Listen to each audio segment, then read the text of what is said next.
Bonjour, bienvenue sur l'Argus.fr. Le nouveau Citroën Berlingo, vous le connaissez depuis mi-février, il y a eu les premières photos officielles. Il a pris un premier bain de foule au Salon de Genève en mars. Il sera commercialisé au mois de septembre. Aujourd'hui, on le confronte à son prédécesseur, le Berlingo qui a été lancé en 2008. Un Ludospace, c'est avant tout un dérivé d'utilitaire. C'est un modèle qui a une longue carrière. Il reste en moyenne 10 ans au catalogue. Donc, ce qui explique qu'il y aura de nombreuses différences entre ce Berlingo 2 et le Berlingo 3. On va vous montrer lesquels en détail.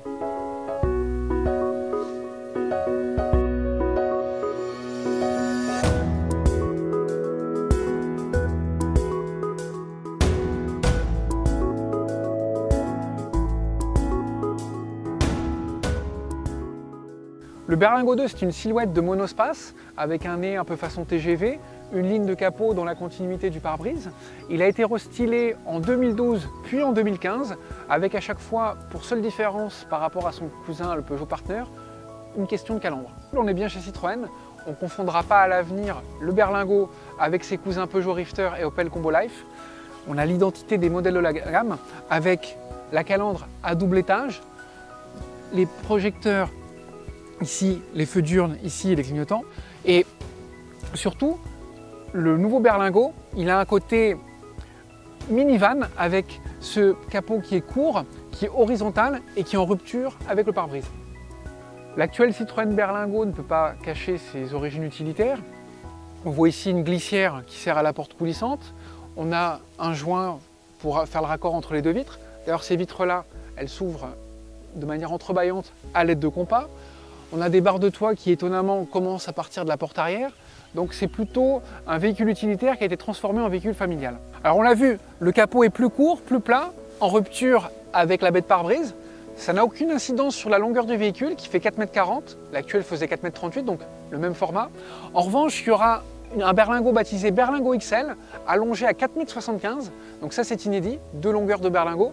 Dans les deux cas, qu'on ait un Berlingo standard ou un Berlingo XL, ils proposeront chacun 5 et 7 places, donc ils ratissent large, ils vont chercher la clientèle des monospaces.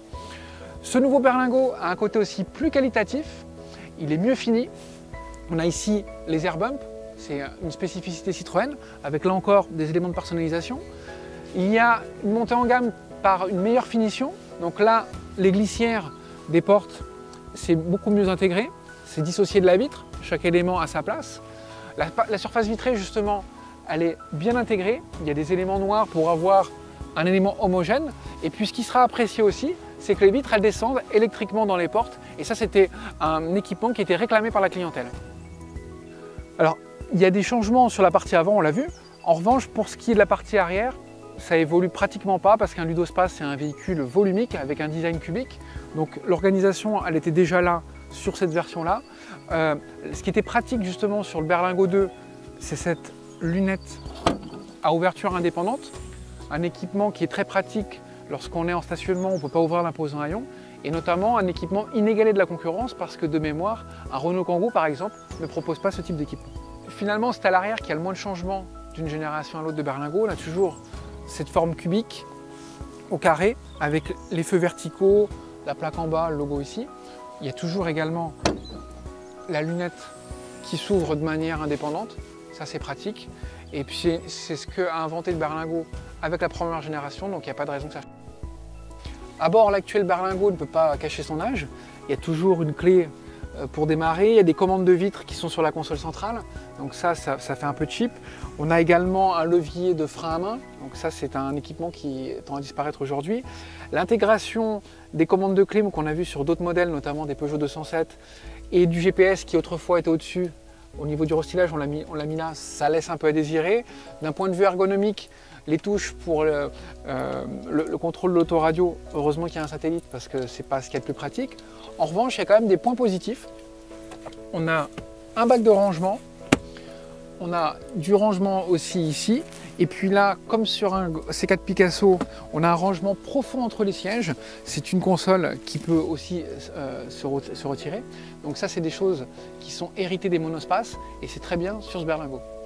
On vous parlait de montée en gamme à l'extérieur du Berlingo avec une finition plus soignée. C'est encore plus vrai dans l'habitacle avec une planche de bord moderne et valorisante. On a en point d'orgue une tablette tactile de 8 pouces de diagonale, donc qui est bien intégrée. En dessous, des commandes de clim très contemporaines. Autre élément de modernité, c'est le bouton de démarrage, la commande de frein de parking électrique et non plus un levier, ça permet de dégager de la place. On a également des rangements avec une double boîte à outils. On regrettera au chapitre des rangements qu'il n'y ait plus de rangement ici au-dessus du tableau de bord. Alors ça s'explique parce qu'il y a un affichage tête-haute, donc ça c'est moderne, ça c'est ses avantages, ses inconvénients. Il y a également des versions du berlingot qui auront une console centrale avec un rangement par volet. Alors la version qui est ici en est dépourvue, donc on ne peut pas vous le montrer, mais on l'a vu sur d'autres versions, c'était quand même pratique. Donc il y a quand même une modernité et une belle évolution à bord du nouveau berlingot. En 2008, quand Citroën a lancé l'actuel berlingot, on n'avait pas forcément de smartphone. Maintenant, tout le monde en a un, il a besoin de le recharger. Donc là, on a un rangement qui permet de recharger le smartphone par induction. Pareil pour les aides à la conduite. Au mieux, en 2008, on pouvait espérer avoir un régulateur limiteur de vitesse et des radars de recul. Aujourd'hui, il y a tellement d'aides à la conduite qu'on est obligé de prendre son anti-sèche pour en oublier aucune.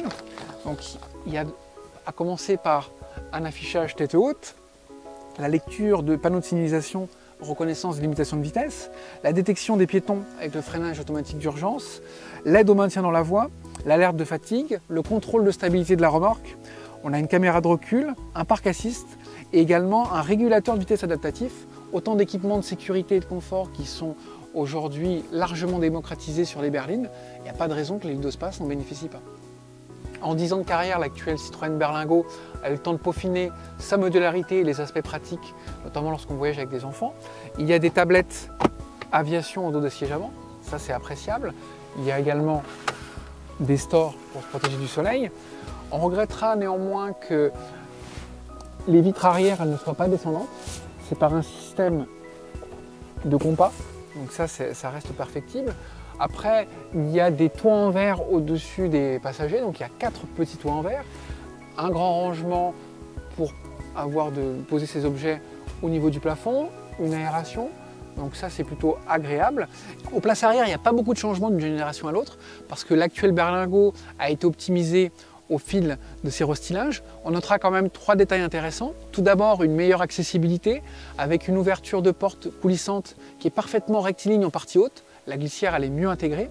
On a également des vitres électriques sur les côtés. Ça c'est un équipement qui était apprécié et qui était demandé par la clientèle. Et enfin, au niveau de la modularité, c'est très simple. On plie le siège d'un seul mouvement comme ceci. Il se rabat en parallélogramme et il arrive au niveau du plancher.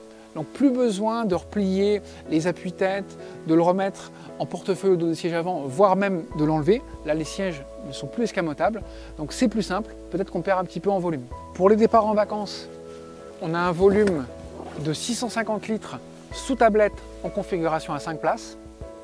Et pour un déménagement, on a jusqu'à 3000 litres de chargement.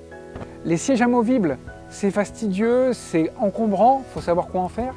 Mais une fois qu'on les a retirés, on peut les utiliser en camping, en extérieur, et là on profite du paysage.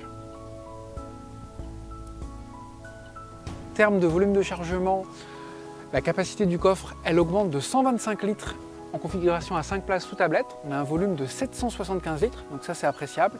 Et puis après, le cache-bagages, ici qui est toujours en 2 parties, il peut être posé sur 2 niveaux. Et lorsque les sièges sont rabattus dans le plancher, on a un volume de chargement de 3000 litres, c'est exactement pareil que sur l'actuel. En revanche, si on opte pour le Berlingot XL, la version plus longue, on a jusqu'à 4000 litres, et là c'est énorme. Et pour ceux qui ont besoin d'une longueur de chargement, on a jusqu'à 2,70 m du seuil de coffre jusqu'ici à la planche de bord, parce que le siège passager se rabat en tablette. Ça c'est un équipement qui n'était pas proposé sur l'actuel Berlingot. Et si les 2,70 m ne suffisent pas, on opte à ce moment-là pour le Berlingot XL, et là on a 3 mètres de longueur de chargement, c'est quasiment imbattable. En conclusion, ce Citroën Berlingot nous a fait bonne impression. Citroën a mis les moyens, il est plus technologique, il a une vraie personnalité, il est disponible en 2 longueurs. Il n'a plus rien à envier à un monospace, c'est d'ailleurs la stratégie qui devrait être mise en place par la marque, parce qu'à terme, les monospaces vont disparaître. Donc un véhicule accueillant et plutôt positif.